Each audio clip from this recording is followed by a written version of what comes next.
नमस्कार दोस्तों। कुछ दिनों पहले कनाडा का नाम किसान आंदोलन में बड़े जोरों शोरों से आ रहा था, क्योंकि कनाडा के पीएम जस्टिन ट्रूडो ने भारत में चल रहे किसान आंदोलन को लेकर अपनी चिंता जताई थी।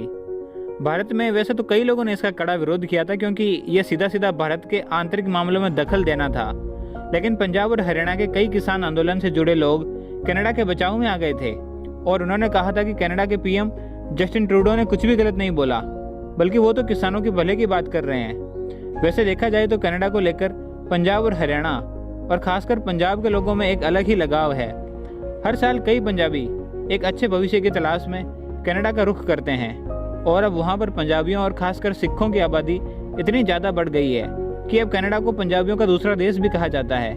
इसलिए इस किसान आंदोलन में भी कई पंजाबी कनाडा और कनाडा के पीएम जस्टिन ट्रूडो के समर्थन में आ गए थे।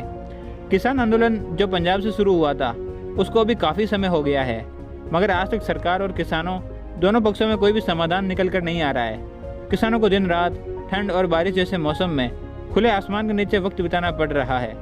वैसे तो अभी तक किसानों का ये आंदोलन बड़े शांतिप्रिय ढंग से चल रहा था, लेकिन अभी पिछले कुछ दिनों से ऐसी खबरें निकल कर आ रही है कि पंजाब के लोग रिलायंस जियो के टावर को निशाना बना रहे हैं और पिछले कुछ दिनों के अंदर अंदर ही पंजाब में कई जियो के टावर तोड़े जा चुके हैं।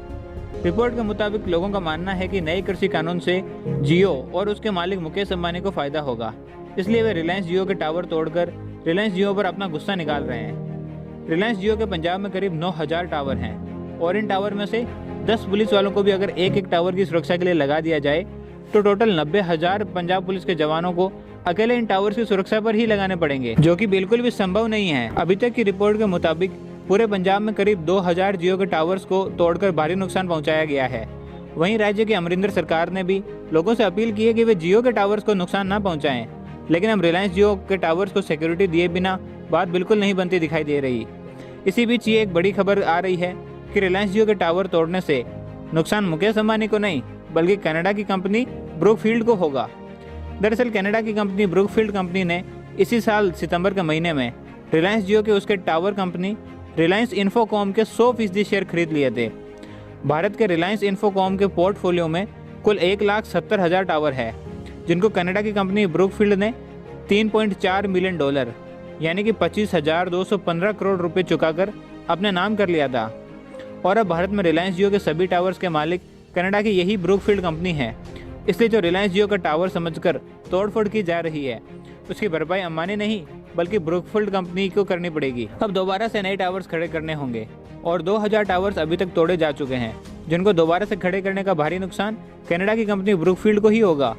रिलायंस जियो का नुकसान बस यही होगा कि लोगों को रिलायंस जियो का नेटवर्क नहीं आएगा, जिससे होने वाला नुकसान बहुत छोटा है। इसी के साथ पंजाब से भी मीडिया रिपोर्ट्स आ रही है जिनमें यह बताया जा रहा है कि लोग रिलायंस जियो के सिम को पोर्ट कराकर एयरटेल और वोडाफोन जैसी दूसरी कंपनियों के नेटवर्क में ले रहे हैं। वैसे लोगों का विरोध करने का ये तरीका तो बिल्कुल ठीक है, मगर टावर को नुकसान पहुंचाना बहुत गलत है। पहले ही एप्पल प्रोडक्ट्स के निर्माता विस्ट्रॉन कंपनी के कर्नाटका प्लांट में तोड़फोड़ से पूरी दुनिया में भारत की छवि को काफ़ी नुकसान हुआ है। इसलिए ऐसी तोड़फोड़ और प्रॉपर्टी के नुकसान पहुंचाया जाएगा तो कोई भी फॉरेन की कंपनी भारत में निवेश करने से पहले 100 बार सोचेगी। वहीं सरकार को भी ये देखना होगा कि किसान आंदोलन को अब काफ़ी लंबा समय हो गया है और अब वे उसका हल जल्द से जल्द निकाले। वैसे किसान आंदोलन के बारे में आपकी क्या राय है, हमें कमेंट सेक्शन में नीचे लिखकर ज़रूर बताएं। आपका बहुमूल्य समय देने के लिए बहुत बहुत धन्यवाद।